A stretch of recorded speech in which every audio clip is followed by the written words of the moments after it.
तो साल 2024 खत्म हो रहा है और 25 का हो रहा है स्वागत। और इस स्वागत के बीच में कहीं भी आपसे कोई गड़बड़ ना हो और आप अपनी तरफ से पूरी तैयारी करके चले, उसके लिए हम भी आपके साथ खड़े हुए हैं। और इसी कड़ी में एक बहुत ही सुलझे हुए इंसान धर्मेश शाह आईसीआईसीआई सिक्योरिटी से मेरे साथ जुड़ रहे हैं। अमूमन वो अपनी बात एक रिपोर्ट के जरिए रखते हैं। एक रिसेंट रिपोर्ट उन्होंने निकाली है जिसमें 2025 का उन्होंने आउटलुक रखा है। साथ ही ना केवल रिपोर्ट में इंडाइसिस का एक व्यू पॉइंट है, बल्कि इस रिपोर्ट को अगर आप पढ़ेंगे तो उसमें काफ़ी अच्छे स्टॉक्स भी उन्होंने चुने हैं। फिर हमें लगा कि क्यों ये रिपोर्ट हम तक ही सीमित रहे, आप तक भी हम रिपोर्ट पहुंचा देते हैं। और धर्मेश की जो कैलकुलेशन है, जो सारा फैक्चुअल डाटा कैलकुलेट उन्होंने किया है, वो क्या कह रहा है एक बार ज़रा आप भी समझिएगा। धर्मेश भाई बहुत शुक्रिया, थैंक यू वेरी मच समय देने के लिए। अच्छा लग रहा है आपसे बातचीत करके। आपकी रिपोर्ट क्या कह रही है सर? पहले तो ज़रा ये बताइए, पहले इंडाइसिस के बारे में, फिर हम स्टॉक स्पेसिफिक और सेक्टर स्पेसिफिक चर्चा करेंगे।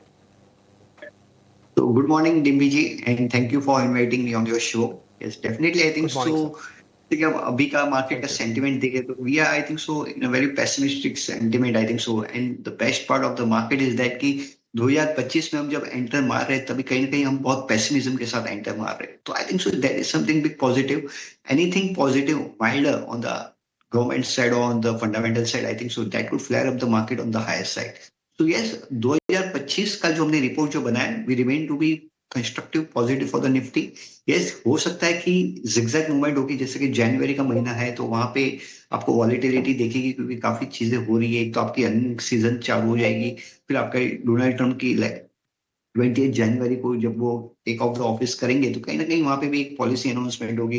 And last but not the list is the budget, I think so the one which will further that dictate the trend for the market. But हमने क्या क्या इस बार जो रिपोर्ट में दिखाया है, कहीं ना कहीं हमने बैक टेस्टिंग किया है historical data, how the things are behave in two ways. One is कि आपका होता है कि क्लासिकल टेक्निकल स्टडीज होता है जहां पे हमने देखा है कि Nifty likely to see a channel move, upward rising channel move। अगर आप देखेंगे 2009 से तो कहीं ना कहीं वो चैनल को फॉलो कर रही है।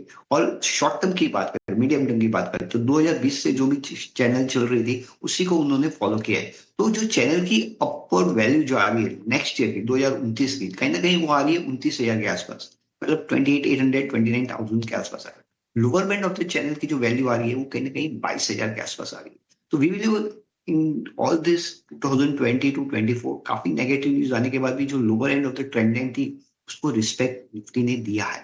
हमें लग रहा है कि आगे जाके निफ्टी ये रिदम फॉलो करेगी और 22,000 एक स्ट्रॉन्ग सपोर्ट रहेगा निफ्टी का ऑन द डाउन साइड। और ऊपर में basis on the classical technical patterns, I think so 28,800 is one looking for the Nifty. This is one way of looking the market.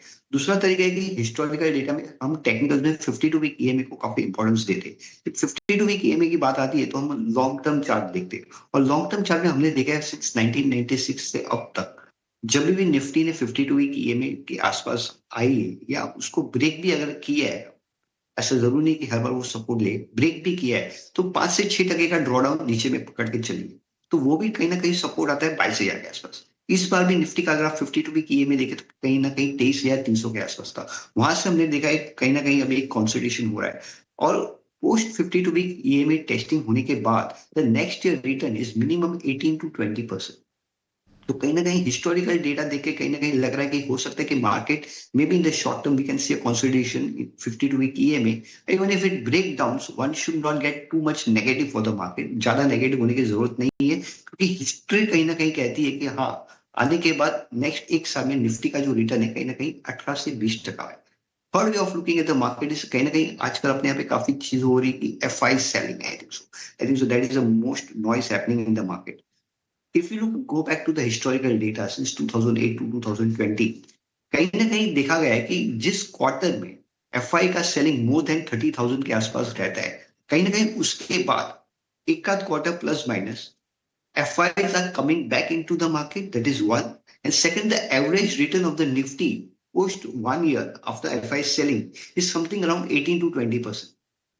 तो हमें लग रहा है मे बी ये क्वार्टर में जैसे सितंबर से दिसंबर तक हमने देखा काफी सेल ऑफ दिखा हमने निफ्टी में back on the FI numbers. तो कहीं ना कहीं ये सेटल होना चाहिए एक आध क्वार्टर में and we should definitely see कि FIIs are coming back in 2025 और यहाँ से हमें 18 से 20 टका एक साल का रिटर्न हिस्टोरिकल डेटा देख के लग रहा है।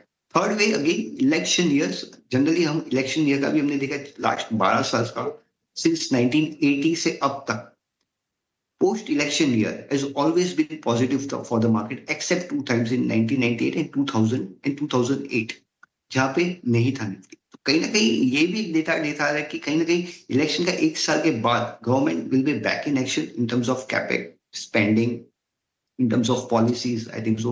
Many things are expected in 2025. So we believe, I think so, election is supporting FIs, 52-week EMA, and last but not the least is mid caps and the small caps. कहीं ना कहीं आप ratio chart देखेंगे mid cap and small Nifty 500 versus Nifty 100, तो कहीं ना कहीं उधर 18 साल का लॉन्च ब्रेकआउट दिया है कंसोलिडेशन का। तो ये रेशियो चार्ट कहीं ना कहीं दिखा रहा है maybe mid caps they have run up too fast, कहीं ना कहीं हमने बहुत अच्छी तेजी देखी। करेक्शन भी वैसे देखे 30 से 40% इंडिविजुअल स्टॉक्स में।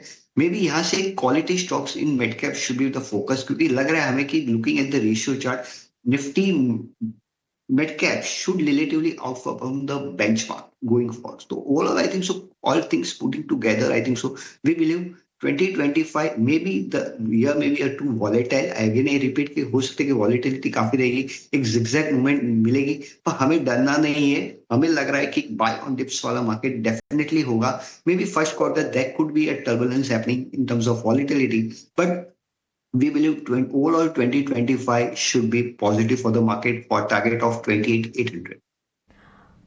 Absolutely. All things put together and nicely put together. Dharmesh ji, good morning. Mansi this side. काफ़ी interesting takeaways हैं आपकी इस रिपोर्ट के और काफ़ी अच्छे से आपने समझाया भी. And the crux is constructively positive on indices, particularly Nifty with zigzag movement. लेकिन अब आगे बढ़ते हो indices से आगे सेक्टर स्पेसिफिक आपका आउटलुक जानने की कोशिश करते हैं. एक तो लास्ट टाइम जब आप हमारे नेटवर्क के साथ जुड़े हैं कैपिटल गुड्स स्पेस पर आपने अपना पॉजिटिव नज़रिया जताया था और बात भी सही है क्योंकि रोबस्ट ऑर्डर पाइपलाइन है, बिजनेस एक्सपेंशन प्लान्स है, ऑर्डर विंस के चलते ये क्षेत्र है लगातार फोकस में रहता है. कैपिटल गुड्स स्पेस 2025 के लिए भी आपको आकर्षक लगता है और इसके अलावा सेक्टर स्पेसिफिक अप्रोच बाजार के लिए 2025 में क्या होगा?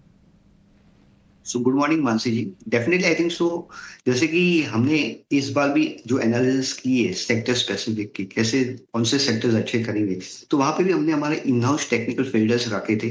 Based on those in house technical filters like momentum indicators, relative strength model, basis on that since 2022 से हमने देखा कि कौन से सेक्टर्स ज्यादा रिलेटिवली आउट परफॉर्म करेंगे may be on the ranking basis. तो कहीं ना कहीं अगर आप देखेंगे तो हमारे इस रिपोर्ट पे भी हमने रैंकिंग दी है हर एक सेक्टर. तो कहीं ना कहीं जहाँ पे आउट परफॉर्मेंस की बात करते हैं तो हमें लग रहा है कि bank Nifty should relatively out perform the Nifty for the year 2025. और हमारा बैंक निफ्टी का जैसे कि टारगेट था हमें मिस आउट किया है बात करते करते. 63,000 is likely target for the bank Nifty for the year 2025.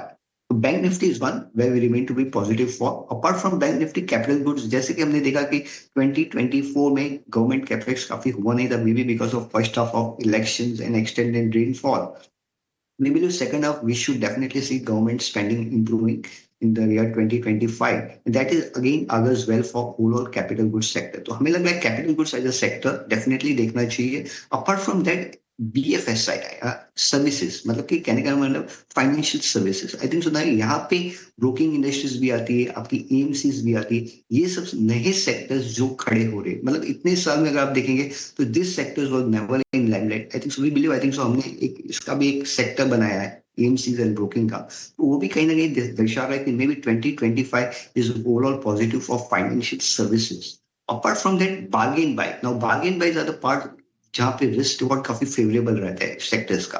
तो हमें लग रहा है कि मेटल एज अ स्पेस जहाँ पे not in sector in the limelight for long time, we believe I think so metal should be back in action for 2025.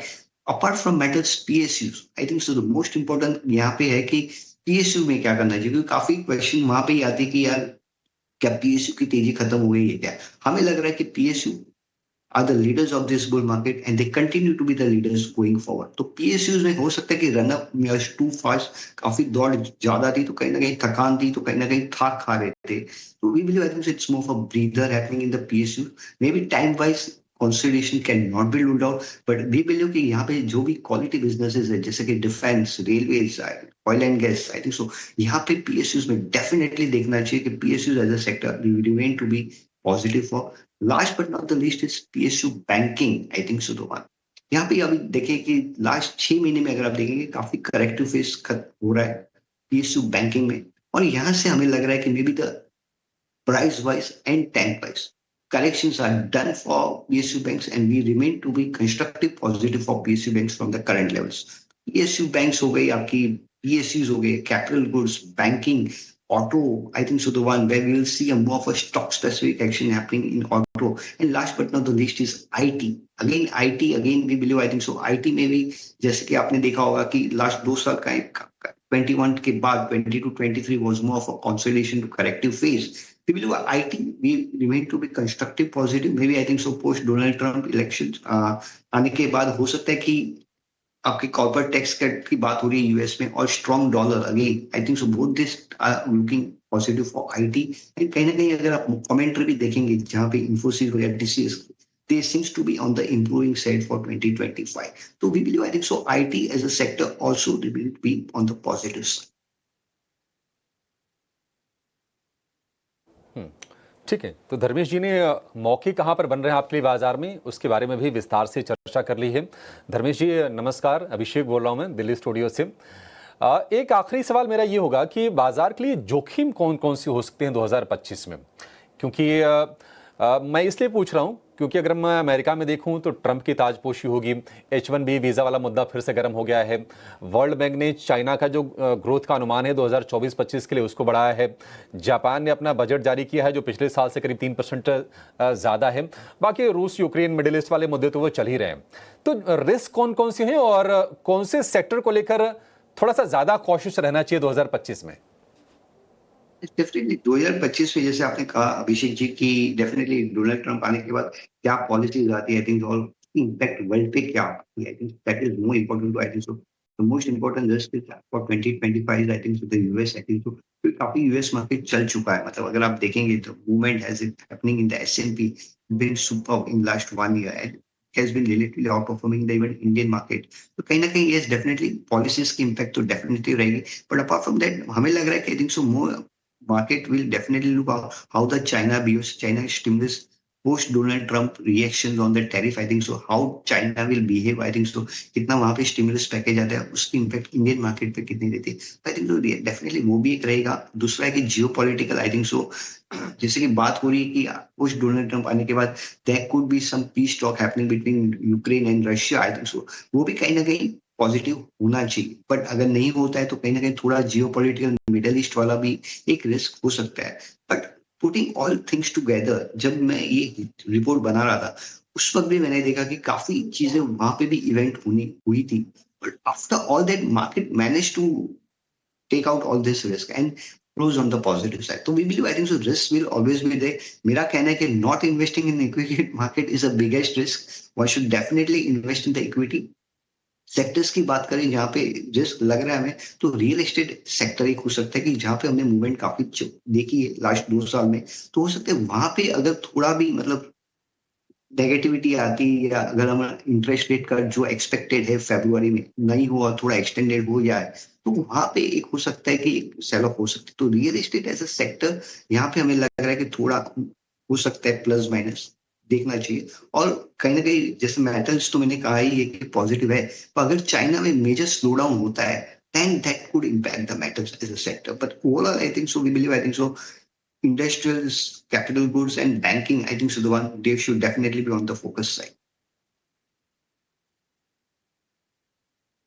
Dharmesh भाई बहुत बहुत शुक्रिया, थैंक यू वेरी मच. आपकी रिपोर्ट का बेनिफिट हम सबको मिला और ये हम सब सोशल मीडिया में भी डाल देंगे ताकि ज़्यादा से ज़्यादा लोग आपकी इस रिपोर्ट के बारे में जो आपने स्टडी की है उसको हम भी और सभी लोग समझ पाएँ और अच्छे से. बहुत बहुत शुक्रिया, thank you very much for your guidance और इस समय आपने हमारे लिए समय निकाला. नए साल की आपको, आपकी टीम को, आपके परिवार को बहुत बहुत शुभकामनाएं हमारी तरफ से सर. बहुत बहुत शुक्रिया, थैंक यू वेरी मच समय देने के लिए.